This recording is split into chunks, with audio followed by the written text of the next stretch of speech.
नमस्कार, स्वागत है आप सभी का। मैं हूं प्रीति। आइए शुरुआत करते हैं हेडलाइंस के साथ। तमिलनाडु के मुख्यमंत्री जयललिता का निधन। चेन्नई के अपोलो अस्पताल में रात 11:30 बजे ली अंतिम सांस। राजाजी हॉल में रखा गया पार्थिव शरीर। आज शाम अंतिम संस्कार। जयललिता के निधन से देश भर में शोक की लहर। राष्ट्रपति, उपराष्ट्रपति, प्रधानमंत्री और कांग्रेस अध्यक्ष समेत कई नेताओं ने जताया दुख। 7 दिन के राजकीय शोक की घोषणा।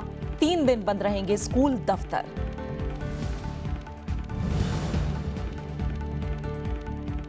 ओ पनीरसेल्वम बने तमिलनाडु के नए मुख्यमंत्री। तीसरी बार संभाली राज्य की कमान। राज्यपाल सी विद्यासागर राव ने 31 मंत्रियों के साथ दिलाई पद और गोपनीयता की शपथ। 61 राज्यसभा सदस्यों ने की आंध्र प्रदेश, तेलंगाना हाईकोर्ट के जज सीवी नागार्जुन रेड्डी के खिलाफ महाभियोग चलाने की मांग। राज्यसभा सचिवालय में याचिका दाखिल। दलित न्यायिक अधिकारी पर अत्याचार का मामला।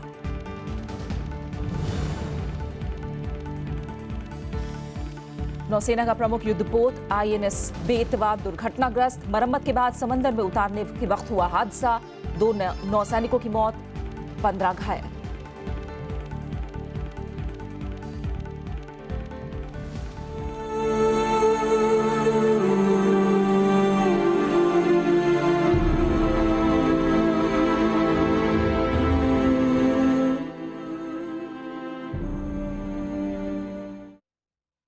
तमिलनाडु के मुख्यमंत्री जयललिता का रात 11:30 बजे निधन हो गया। जयललिता के निधन के बाद राज्य भर में शोक की लहर दौड़ गई। इस वक्त उनका पार्थिव शरीर चेन्नई के राजाजी हॉल में रखा गया है, जहां लोग उनके अंतिम दर्शन कर रहे हैं। तमिलनाडु सरकार ने हर साल 6 दिसंबर को सार्वजनिक छुट्टी घोषित करने का ऐलान किया है।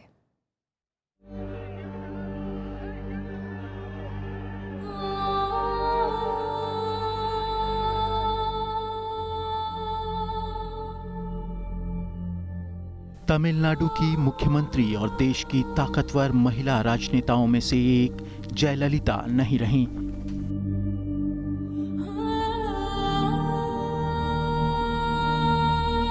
लोगों का दिल जीतने वाली अम्मा आखिरकार जिंदगी की जंग हार गईं।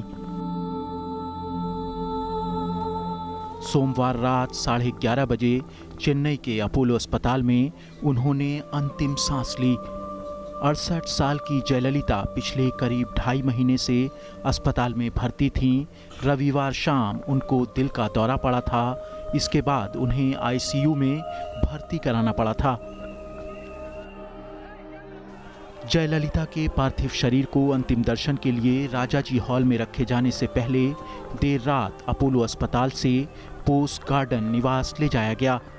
रास्ते में समर्थकों की भारी भीड़ जुटी रही। कई बार समर्थकों और पुलिस में झड़प भी देखने को मिली। सड़क के दोनों किनारे लोग भावुक अम्मा अमर रहे के नारे लगा रहे थे।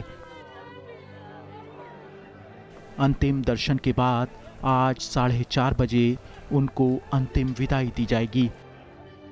जयललिता राज्य की लोकप्रिय नेता थीं, जिन्होंने अपने लोक लुभावन कार्यक्रमों से गरीबों का दिल जीता और पिछले 3 दशक से प्रदेश की राजनीति में एक ध्रुव थीं।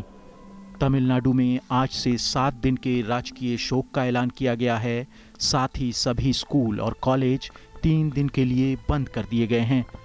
पड़ोसी राज्य पुदुचेरी ने भी जयललिता के सम्मान में आज सभी सरकारी दफ्तरों और शैक्षिक संस्थानों में छुट्टी घोषित कर दी है।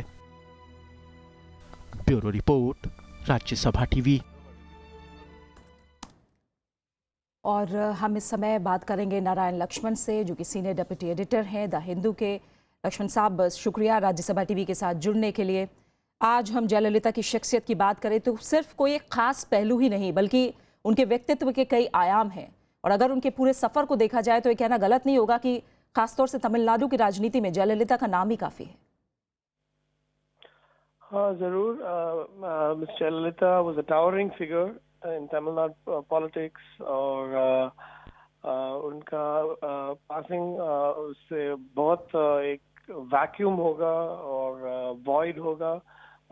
ऑफ कोर्स एआईएडीएम के वो Paneerselvam, अभी her replacement, her next chief minister in line, the party has picked him. और Ms. Sasikala Natarajan भी है as a powerful figure within the party who will be involved in a lot of the decisions going forward. अभी हमें देखना है कि कैसे this whole the AIADMK party and the government pull together after Ms. Jayalalitha's passing, because she was truly a beloved leader of the people. बिल्कुल। आज हम अगर उनके जीवन सफ़र के बारे में बात करें, आप क्या कहेंगे, कौन सी ऐसी चीज़ थी जो लोगों को उनको इतना दीवाना बनाती थी? अब बहुत चीज है जो उनको इतना एंडियरमेंट है पब्लिक और मासेस से, और कितने साल से 1989 से miss Jayalalithaa has been in power so many times, this is her sixth election, 5 time chief minister of state, और इनका डिफाइनिंग ट्रेट है मास वेलफेयर स्कीम्स, जो जैसे मिड डे मील स्कीम था, और जितना इस वेलफेयर स्कीम से हुआ. सो इस through these policies miss Jayalalithaa was very very endeared to the people, and also इसका पर्सनालिटी का करिश्मा और मिस्टिक था, वो easily she could not be accessed by many people. इनका मीटिंग और इसका पार्टी कल्चर भी था कि जैसे जो हम कहते हैं साइकोफेंसी, वो भी था जरूर, लेकिन the overall effect was she was very enigmatic, charismatic person, revered almost as a god in politics among her followers across Tamil Nadu, who were many millions. बिल्कुल, बहुत बहुत शुक्रिया लक्ष्मण साहब हमारे साथ जुड़ने के लिए, इस तमाम बातचीत के लिए. इस समय पारसा वेंकटेश्वर राव हमारे साथ जुड़े हुए हैं, वरिष्ठ पत्रकार हैं. पारसा, आप जयललिता के सफ़र को आज किस तरह से देखेंगे? हम जानते हैं कि एक रॉयल अंदाज उनका ज़रूर सबके बीच चर्चा का विषय रहा, लेकिन जिस तरह का संघर्ष उन्होंने किया वो भी कम काबिले तारीफ नहीं रहा. आप बिल्कुल और ठीक लफ्ज पर जोर दिया. उनकी जिंदगी में संघर्ष ज्यादा था, कोई चीज उनको आसानी से नहीं मिला, और वो कामयाबी लड़कर हासिल की. और इस लड़ाई में उनके साथ कोई नहीं था, वो अकेली थी. एक औरत के नाते, और एक क्योंकि उनको सियासत में ज्यादा दिलचस्पी नहीं था, उसके बावजूद वो अपने दिलो-जान लगाकर उसमें हिस्सा ली और कुछ कर दिखाने की कोशिश की, और कर दिखाई भी लोगों के लिए, तमिलनाडु अवाम के लिए बहुत. इसलिए उन्होंने अवाम जो है उनसे बहुत प्यार किया और उनको कामयाबी अता की. बहुत लोगों का मानना है कि तमिलनाडु में लोग अंधाधुंध सिनेमा एक्टर्स को पसंद करते हैं, प्यार करते हैं, उसमें कोई वजह नहीं होता है. लेकिन हमको याद रखना होगा, जयललिता को वो इलेक्शन भी जीती है तो इलेक्शन हारी भी है. 96 भी हारी है, और फिर 2001 में हारी है, 6 में हारी है. तो ये लोग भूल जाते हैं. लोग इसलिए उनको पसंद किया, ठीक है, वो एक कामयाब एक्ट्रेस थी और बहुत ही कैरिस्मेटिक खूबसूरत एक्ट्रेस थी, इसलिए लोग उनको पसंद करते थे. लेकिन आप याद रखिए, कई एक्टर्स थे, कई एक्ट्रेसेस थे, उन सबको कामयाबी नहीं मिला सियासत में, सिर्फ इनको मिला है. इनको मिला है और एमजीआर को मिला है. तो हमको सोचना पड़ेगा एमजीआर और जयललिता में क्या वो खासियत था कि उनको लोग पसंद करने लगे. वो अवाम के लिए कुछ करना चाहते थे, करने की कोशिश भी की, और लोगों को पता था कि वो जो करना चाहते हैं वो दिल से करना चाहते हैं, बहुत ईमानदारी से करना चाहते हैं. बिल्कुल, बहुत बहुत शुक्रिया. उसमें कोई हुकूमत की नशा नहीं था, कोई. पारसा, बहुत बहुत शुक्रिया उनके व्यक्तित्व के इस पहलू को हमारे साथ साझा करने के लिए. सुरेश कुमार चेन्नई से हमारे साथ जुड़े हैं, वरिष्ठ पत्रकार हैं. सुरेश, आप जयललिता के पूरे सफ़र को किस तरह से देखेंगे? एमजीआर की लेगेसी को जिस तरह उन्होंने आगे बढ़ाया, अब आप कितनी बड़ी इसको क्षति मानेंगे तमिलनाडु की राजनीति के लिए?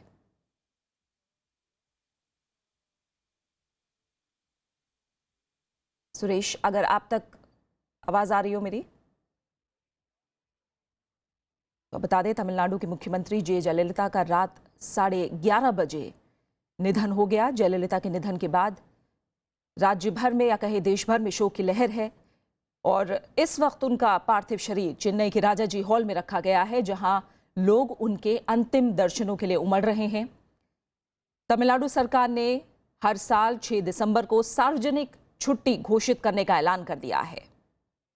जयललिता, जो कि तमिलनाडु के मुख्यमंत्री और देश की ताकतवर महिला राजनेताओं में से एक मानी जाती हैं, वो नहीं रही। उन्हें प्यार से तमिलनाडु में लोग अम्मा कहकर बुलाते हैं। लोगों का दिल जिस कदर जयललिता ने जीता, प्यार से लोगों ने उन्हें सिराखों पर बैठाया और अम्मा का नाम दिया। तमिलनाडु में जयललिता के निधन पर उनका हर समर्थक सख्ते में है। लोगों को अभी भी भरोसा नहीं हो रहा है कि उनका नेता अब उनके बीच नहीं रही।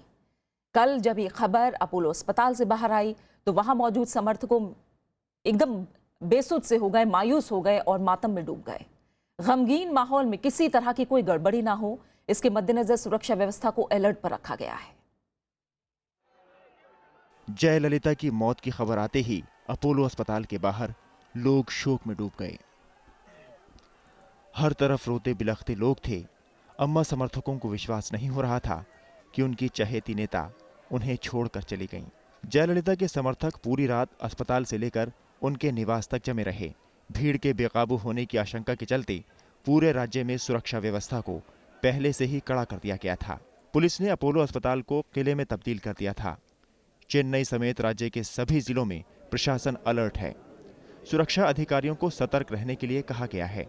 दुनिया में कुछ शख्सियतें ऐसी होती हैं जिनके जाने पर करोड़ों आंखें नम हो जाती हैं। जयललिता के निधन से राजनीतिक जगत को तो नुकसान हुआ ही, तमिलनाडु के लोगों के जीवन में भी एक सूनापन आ गया है। Bureau report, Rajya Sabha TV. Jayalalithaa के निधन पर आम लोगों से लेकर देश के बड़े नेताओं ने गहरा दुख जताया है। राष्ट्रपति, उपराष्ट्रपति, प्रधानमंत्री और कांग्रेस अध्यक्ष समेत कई पार्टियों के नेताओं ने शोक जाहिर किया। तमिलनाडु की मुख्यमंत्री जयललिता के निधन पर राष्ट्रपति प्रणब मुखर्जी, उपराष्ट्रपति मोहम्मद हामिद अंसारी और प्रधानमंत्री नरेंद्र मोदी समेत देश के तमाम नेताओं ने गहरा दुख जताया और श्रद्धांजलि दी। राष्ट्रपति प्रणब मुखर्जी ने कहा है कि देश ने लाखों लोगों की चहेती एक शख्सियत को खो दिया है। उपराष्ट्रपति मोहम्मद हामिद अंसारी ने कहा कि जयललिता एक मशहूर जनप्रतिनिधि थीं, करिश्माई व्यक्तित्व वाली नेता थीं और तमिलनाडु में उनका जबरदस्त प्रभाव था। उपराष्ट्रपति ने जयललिता के निधन को देश के लिए एक अपूरणीय क्षति बताया। वहीं प्रधानमंत्री नरेंद्र मोदी ने ट्वीट किया कि जयललिता के जाने से भारतीय राजनीति में गहरा शून्य आ गया है, जिसकी भरपाई शायद ही कोई कर पाएगा। प्रधानमंत्री ने लिखा कि उनके निधन से मैं दुखी हूं। जयललिता जनता और उनके सुख दुख से हमेशा जुड़ी रहती थीं। वो गरीबों, महिलाओं और वंचितों के लिए हमेशा प्रेरणा स्रोत रहेंगी। कांग्रेस अध्यक्ष सोनिया गांधी ने जयललिता को श्रद्धांजलि देते हुए एक विज्ञप्ति जारी की। उन्होंने कहा कि जयललिता ने पूरे जीवन संघर्ष की भावना का परिचय दिया, जिसके दम पर बीमारी के दौरान भी वो आखिरी सांस तक लड़ती रहीं। कांग्रेस उपाध्यक्ष राहुल गांधी ने अपने ट्विटर अकाउंट पर लिखा कि हमने एक महान नेता खो दिया है। महिलाएं, किसान, मछुआरे और हाशिए पर रखे लोग जयललिता की आंखों से ख्वाब पूरे होते देखते थे। हम जयललिता को बहुत याद करेंगे। उधर राज्य में एआईएडीएमके के धुर विरोधी पार्टी डीएमके के प्रमुख एम करुणानिधि ने जयललिता के निधन पर गहरा शोक जताया। डीएमके प्रमुख ने संवेदना जताते हुए कहा कि उनके लाखों समर्थक उन्हें हमेशा याद रखेंगे। जयललिता के निधन के बाद तमिलनाडु समेत देश भर में शोक की लहर है। राज्य में अम्मा समर्थक गम में डूबे हुए हैं। Bureau report, Rajya Sabha TV. Jayalalithaa के निधन पर सभी राजनीतिक दलों के नेताओं ने गहरा दुख जताया है। She has become a household name in the state of Tamil Nadu because of her pro-people and pro-poor initiatives. She is a great orator and also a great administrator. She will go down in the history as a real revolutionary leader. Here people call her fondly as a Purachi Talaivi, But even otherwise also, I personally consider that she has really brought a revolution in the politics. Coming from an ordinary background,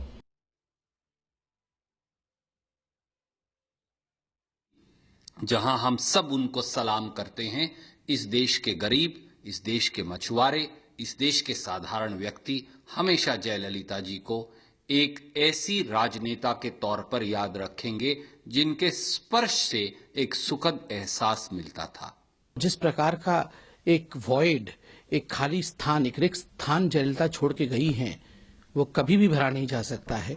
और ये बहुत ही दुखद विषय है हम सब के दिलों में।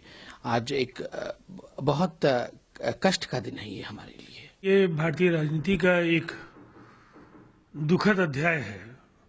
जयललिता तमिलनाडु की राजनीति में एक ऐसे व्यक्तित्व के तौर पर उनकी पहचान बन गई थी जिनकी अनुपस्थिति तमिलनाडु में बराबर खलेगी।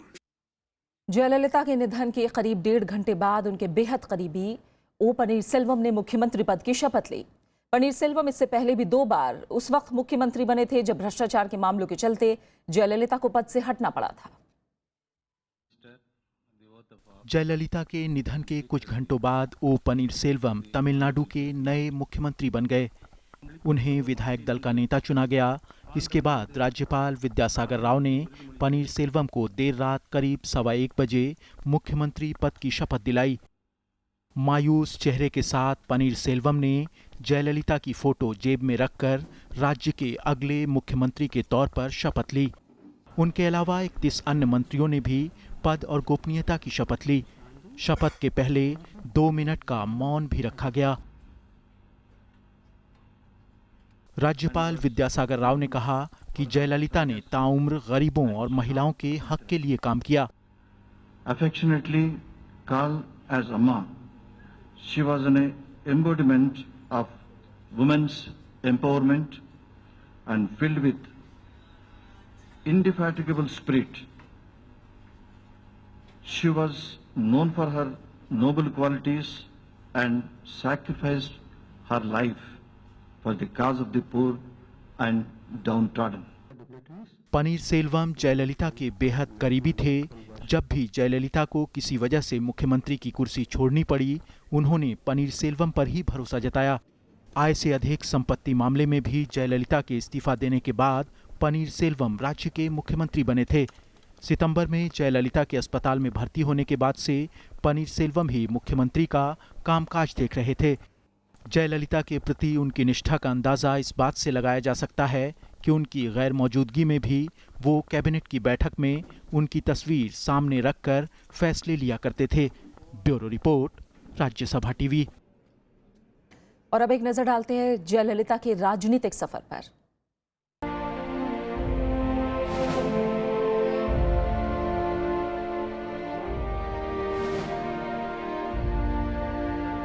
रुपहले पर्दे की दुनिया से राजनीति में आई जयललिता दक्षिण भारत की राजनीति में खासा दबदबा रखती थी।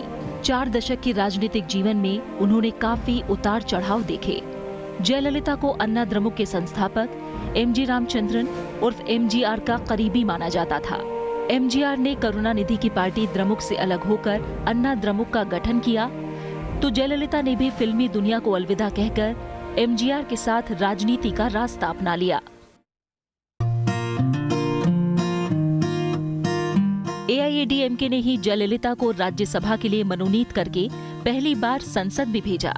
1987 में एमजीआर के निधन के बाद जयललिता की शख्सियत राजनीति में पूरी तरह से उभर कर सामने आई। 1989 में उनकी पार्टी ने विधानसभा चुनाव में 27 सीटें जीती और वो तमिलनाडु की पहली निर्वाचित नेता प्रतिपक्ष बनी। जयललिता ने पहली बार 1991 में मुख्यमंत्री पद की कुर्सी संभाली।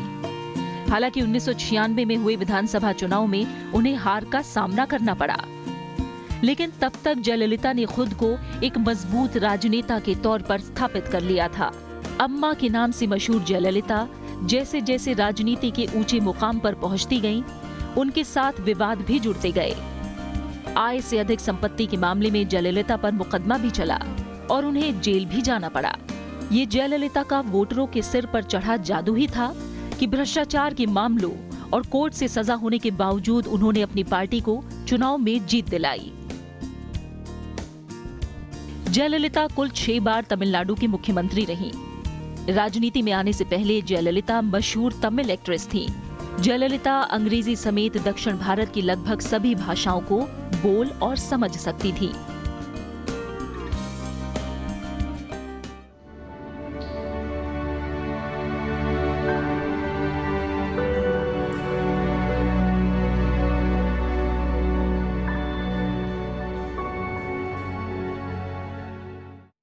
आप बने रहे हमारे साथ, लौट रहे हैं एक छोटे से ब्रेक के बाद।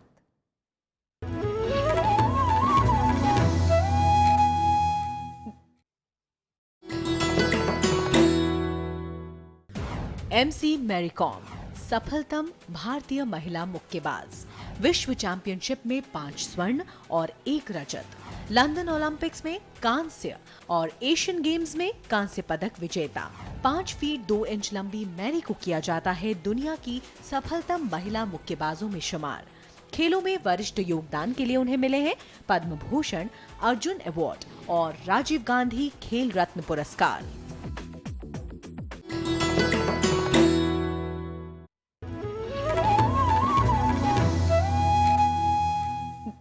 राज्यसभा में कल भी नोटबंदी पर गतिरोध जारी रहा। नेता विपक्ष गुलाम नबी आजाद ने कहा कि देश में सैलरी वालों, पेंशनधारियों और मजदूरों में से किसी को भी पैसा नहीं मिल पा रहा है। वहीं सरकार की तरफ से इस मुद्दे पर चर्चा जारी रखने पर जोर दिया गया। सदन में एक बार फिर गतिरोध की वजह से नोटबंदी पर चर्चा नहीं हो सकी। नेता प्रतिपक्ष गुलाम नबी आजाद ने नोटबंदी से हो रही परेशानियों का जिक्र किया। उन्होंने आरोप लगाया कि नोटबंदी की वजह से कर्मचारियों और पेंशन धारकों को वेतन नहीं मिल पा रहा है। उन्होंने कहा कि सदन परिसर की एटीएम मशीनें भी काम नहीं कर रही हैं। आपके लाइब्रेरी में वहाँ पैसा नहीं मिल रहा है, तो जब पार्लियामेंट के अंदर पैसा नहीं मिल रहा है, पार्लियामेंट के अंदर एटीएम नहीं चल रहा है, तो हम कैसे अपेक्षा करेंगे कि भारत के गांव और छोटे और बड़े कस्बों में पैसा मिल रहा है। सीपीएम सांसद सीताराम येचुरी और समाजवादी पार्टी सांसद नरेश अग्रवाल ने भी नेता प्रतिपक्ष की बात पर सहमति जताई। दोनों नेताओं ने आरोप लगाया कि सरकार की गलत नीतियों की वजह से लोग बेहाल हैं। पूरे देश में कर्मचारियों को कहीं तनख्वाह नहीं मिल रही है, पेंशन वालों को पेंशन नहीं मिल रही है। एक तरीके से एनार्की मची हुई है और सरकार जानबूझ के इसको की है। विपक्ष के आरोपों को खारिज करते हुए सूचना और प्रसारण मंत्री एम वेंकैया नायडू ने विपक्ष पर असल मुद्दे से ध्यान भटकाने का आरोप लगाया। उन्होंने सदन में नोटबंदी पर चर्चा जारी रखने के अलावा दूसरे अहम कामकाज निपटाने पर जोर दिया।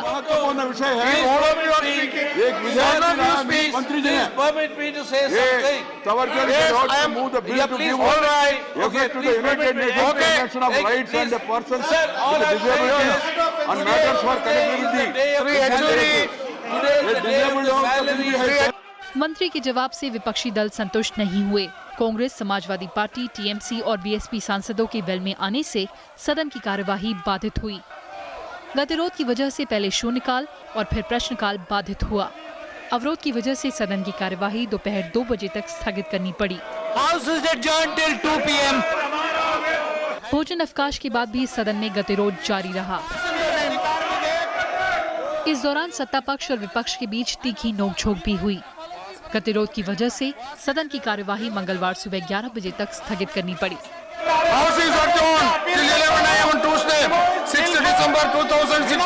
विशाल दया के साथ कृति मिश्रा, राज्यसभा टीवी। राज्यसभा के 61 सदस्यों ने आंध्र प्रदेश, तेलंगाना हाईकोर्ट के एक न्यायाधीश के खिलाफ महाभियोग की कार्यवाही चलाने की मांग की है।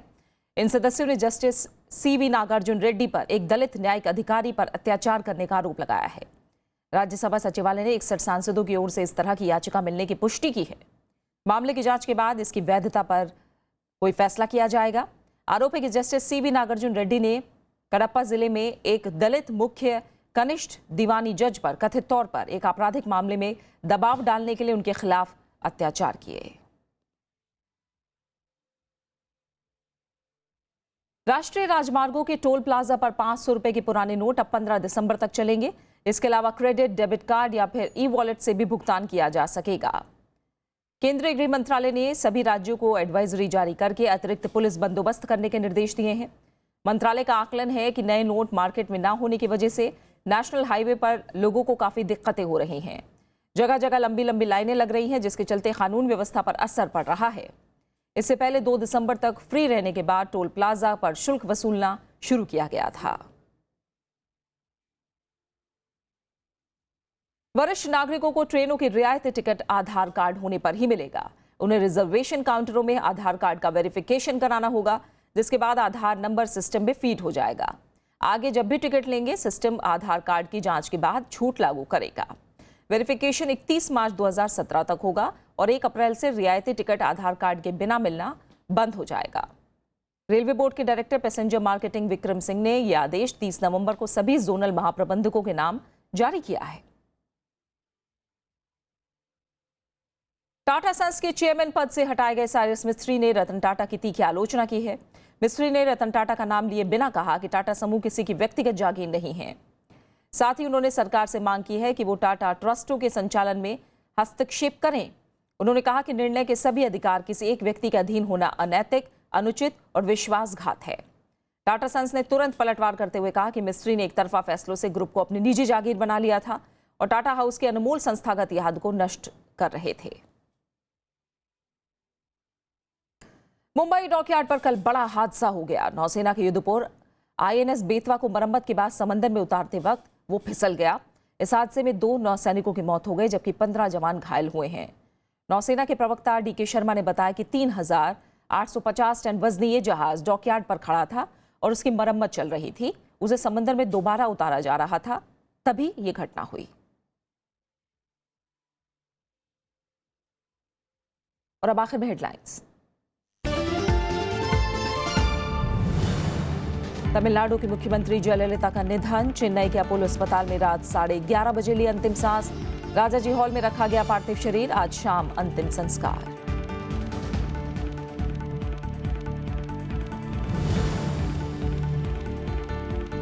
जयललिता के निधन से देश भर में शोक की लहर। राष्ट्रपति, उपराष्ट्रपति, प्रधानमंत्री और कांग्रेस अध्यक्ष समेत कई नेताओं ने जताया दुख।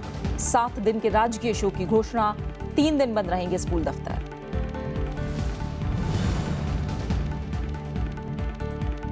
ओ पनीरसेल्वम बने तमिलनाडु के नए मुख्यमंत्री। तीसरी बार संभाली राज्य की कमान। राज्यपाल C विद्यासागर राव ने 31 मंत्रियों के साथ दिलाई पद और गोपनीयता की शपथ।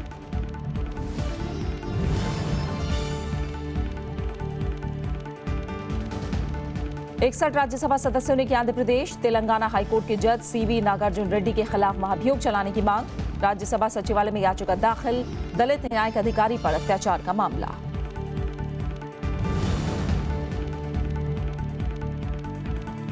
नौसेना का प्रमुख युद्धपोत INS बेतवा दुर्घटनाग्रस्त। मरम्मत के बाद समंदर में उतारते वक्त हुआ हादसा। 2 नौसैनिकों की मौत, 15 घायल। और फिलहाल खबरों में इतना ही। आगे देखिए विशेष। नमस्कार।